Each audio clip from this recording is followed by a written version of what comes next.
your video? Yes.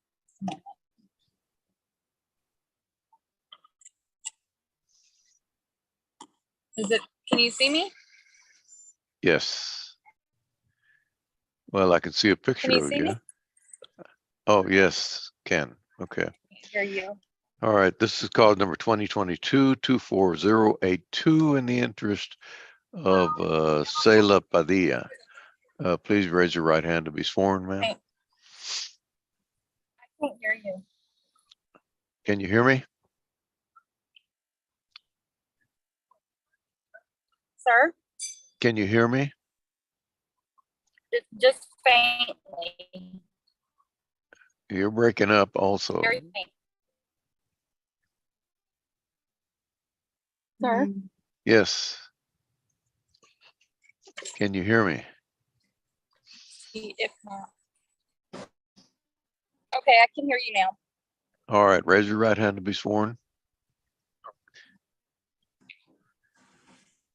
You're frozen now. Okay. All right. You solemnly swear to tell the truth, the whole truth, and nothing but the truth, so help you God? Yes. All right, ma'am. Please state your name and your relationship to the child. It's Brandy Raspberry. And my date of birth? No, your Is that what you relationship, asked for? your relationship to the child. Oh, mother. I'm the mother. All right. And representing the Attorney General, State of Texas. Andrea Perard.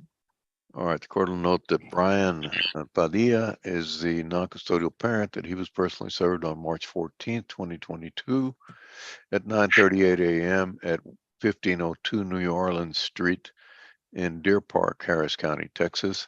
He's not filed an answer or made an appearance. Is that correct, Ms. Perard? Your Honor, he actually appeared in court last time and signed a reset form to appear today. All right, let me look at that.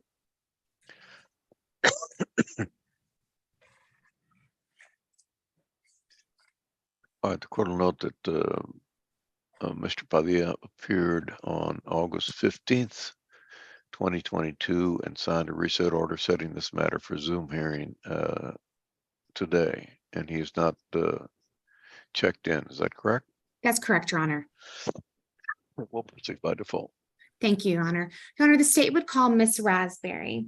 Ma'am, in regards to conservatorship of the child, is it your testimony today that you're asking to be named as sole managing conservator? Yes. With you designating the residence with a geographic restriction to Harris and contiguous counties, is that correct? Correct. Now, you've asked to be sole managing conservator because Mr. Padilla has a current pending felony assault family member charge, impending breath out of Liberty County. Is that correct? That's correct. And in that pending case, you were given a protective order of which Mr. Padilla has violated. Is that right? Yes. In fact, he violated it not once, but twice. And we determined and discovered that he's currently in jail for those violations of that and has that pending criminal violation of protective order, correct? Correct. Yes. Okay. And so with that, you are asking that your address and information also be kept out of this court order in order to protect you from any further harassment or violations. Is that correct? Yes. Okay.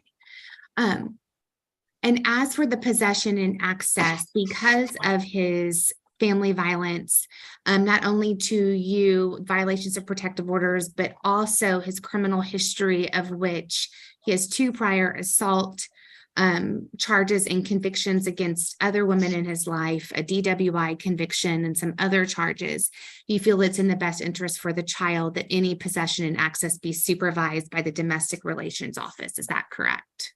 Yes. Okay. And since Mr. Padilla is currently incarcerated, which we were able to determine that it appears he was booked in the jail on those charges after our last court date, which I believe was he was booked around September 15th or so. You understand that child support is currently will be based at 0 since he is in jail and is deemed to have no income. Is that your understanding and agreement? Yes, that's my agreement. Now, how is this child covered by insurance? The child receives Medicaid. She Okay. has okay. That's fine. So we're going to order you to maintain that government medical assistance for the child. I understand the child also has some special needs. Is that right? Yes. Okay.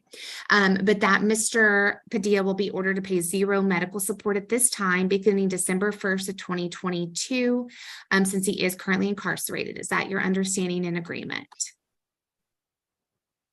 Yes, and agree. Now, you are asking for retroactive support from the date of birth of the child up until September 15th, which was right before Mr. Padilla was arrested on those charges. And so up until he went into jail and could no longer make any income, correct? Correct. And that was using the minimum wage presumption and calculating that support, and that came out to be $4,560. And you're requesting that the court order a judgment in that amount. Is that right? Yes. And at this time, there'll be no payment ordered to go towards that. But if he is released, we can always issue a wage withholding order or order him to pay on that judgment. Is that your understanding? Yes. And he never provided you any financial support for the child since the date of birth up until he went into jail. Is that correct? Correct. That concludes the order, Your Honor. I pass my witness. All right, the court will approve the order submitted. Parties excused.